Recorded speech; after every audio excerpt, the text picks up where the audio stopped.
Сиздин матрицадагы күчтүү жана алсыз жактарыңыз кайсылар? Деги эле матрица деген сөздү уккансызбы? Матрица деген сөздү биз социал илиминдеги сандык психологияда өтө көп колдонуп келе жатабыз. Матрица деген бул биздин толук туулган датабыздагы сандар. Башкача айтканда, ошол 8 цифра менен биз төрөлгөнбүз. Ошол төрөлгөндөгү биздин тагдырыбыз ушул матрицада жазылган. Башкача айтканда, биздин туулган күнүбүз, айыбыз жана жылыбыз толугу менен ошол жердеги цифралардын ар бири биздин матрицага коюп келгендеги биздин эң күчтүү жактарыбыз экен. Эң күчтүү компетенцияларыбыз деп коебуз. Компетенция деген сөзгө караганда, биз мынтип токтоло кетсек, мисалы үчүн сиздин туулган күнүңүздө 1 деген цифра бар болсо, демек сизде стратегия койгонду билесиз. Каяка бара жатканыңызды билесиз. Сизде эго деген бар. Мен ушул нерсени жасайм. Жасайм дедимби, жасайм дейсиз да. Башка бирөө келип жасабай эле койчу деп айнытса, айдыбайсыз сиз. Анткени сизде 1 деген цифраңыз бар. Сизде багыт бар, өзүңүздүн стратегияңыз бар. Көрүңүзбү? Андан кийин сизде 4 деген цифраңыз бар болсо, матрицаңызда, демек сизде ата тектен келген илим бар. Ата тегиңизден өтүп келген, кан менен, ген менен өткөн илим бар. Жана дагы 4 деген цифрасы барлар жашоодо максат койгонду билет.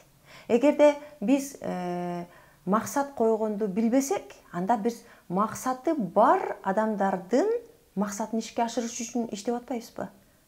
Ошого өмүрүбүздү арнап атпайбызбы? Максаттуулардын максатын ишке ашырыш үчүн биз өмүр бою иштеп атабыз. Ал эми 4-ү барлар, булар максат койгонду билген адамдар. Демек, 4-ү барлар оңой эле максат кое алат. Мен быйылкы жылы могул нерсени жазайм. Эмдиги жылы аркы нерселерди жазайм. Аркы жылы тигил нерселерди жазайм деп прям список менен кадимкидей максаттарын коет да, ошого галочка коюп жеткенге аракет кылат. Бул сиздин матрицадагы эң күчтүү сапатыңыз, же болбосо компетенция деп коебуз. Эгерде сиздин матрицаңызда 3 деген сан бар болсо, демек сизде анализ күчтүү. Сиз ар бир ситуацияны, ар бир кырдаалды дейбиз, же болбосо ошол ар бир адамды, ар бир ишти кайда болсоңуз дагы анализдей аласыз. Сөзсүз бир нерсени чечим чыгарардын алдында сиз сөзсүз ойлонгонду билесиз. Ойлонуп, мээңизде жүгүртүп, плюс-минус жактарын карап, мага выгоднобу, выгодно эмеспи, мен баланча сом салып атам, эми ошону салганда мага болобу, болбойбу деген нерсенин баарын оюңуздан өткөрүп, эсеп чотун кылып, андан кийин гана чечим кабыл аласыз. Бул 3 деген сизге билим деп коет. Кудайдан келген билим жана сиз өтө билимдүү болосуз, үчүңүз бар болсо, анализге тунган адамсыз. Дайыма ошо реалдуу санаганды билесиз анализдеп. 2 деген саныңыз бар болсо, сиз түшүнөсүз. Башка адамдарды түшүнөсүз. Ошол кырдаалды түшүнөсүз. Ошол жумушуңузду түшүнөсүз.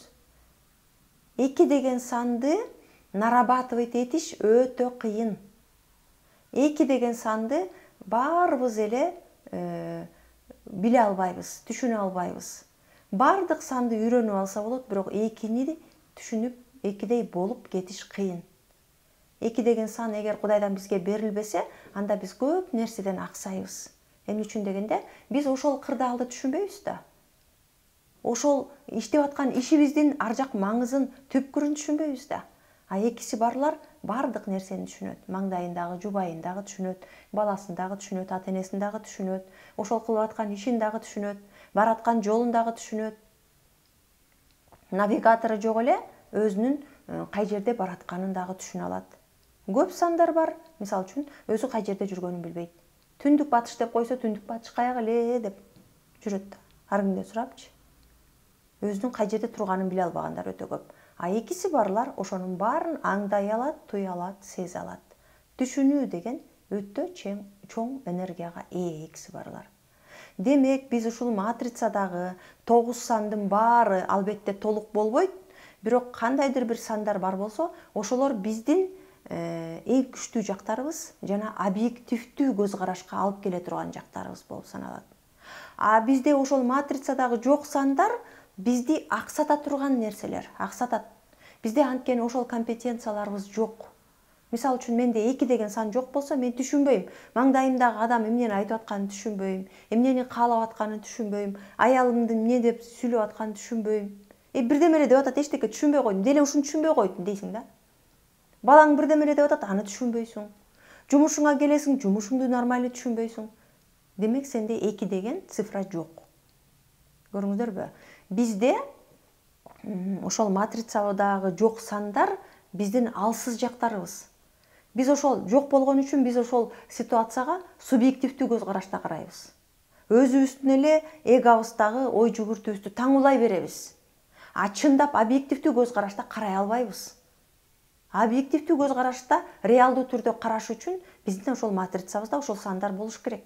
Ошондо гана биз ошону жакшы талдай алабыз, түшүнө алабыз. Ошондуктан биз кесип тандоодо, өзүбүздүн багытыбызды аныктоодо сөзсүз санаа саныбыз менен миссиябыздан тышкары дагы ошол матрицанын ичиндеги дагы сандарга көңүл бурушубуз керек. Мен мисалы үчүн психолог болгум келип атса, значит мен ошол матрицанын ичиндеги сандарымды карап чыгышым керек. Менде ораторлук чеберлик барбы? Мен максат койгонду билемби? Мен стратегия койгонду билемби? Мен ошол ситуацияны түшүнөмбү? Мен билим алганга менде ушунчалык күч барбы, компетенциям барбы дегендей. Андан тышкары бизде ушул матрица деген теманы өткөндө, аны албетте сиздер курска келсеңиздер, бул өтө чоң тема, ошол жактан түшүнөсүздөр. Ал жакта өтө көп линиялар бар.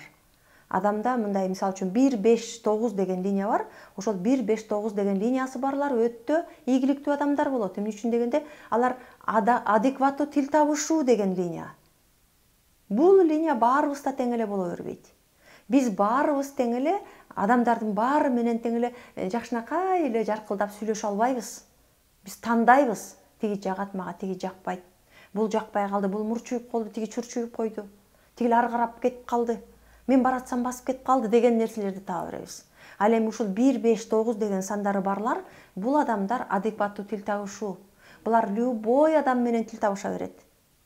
Масы менен дагы, тасы менен дагы, автобустан дагы, көчөдөн дагы, жайлоодон дагы, любой жерден жөн эле илгерки таанышындай сүйлөшө берет. Көрүңүздөрбү? Бул дагы эң чоң биздеги касиет, эң чоң күч. Компетенцияларыбыздын эң күчтүү жактары ушулар. Ошондуктан менин матрицамдагы менин эң күчтүү жагым кайсыл? Менин эң алсыз жагым кайсыл? Мен кантип өзгөрсөм болот? Мен ошол компетенциямды кантип толуктасам болот деген суроо албетте сизде пайда болбой койбойт. Туурабы? Эгерде сизде ушундай суроолор пайда болсо, албетте бизге кайрылыңыздар.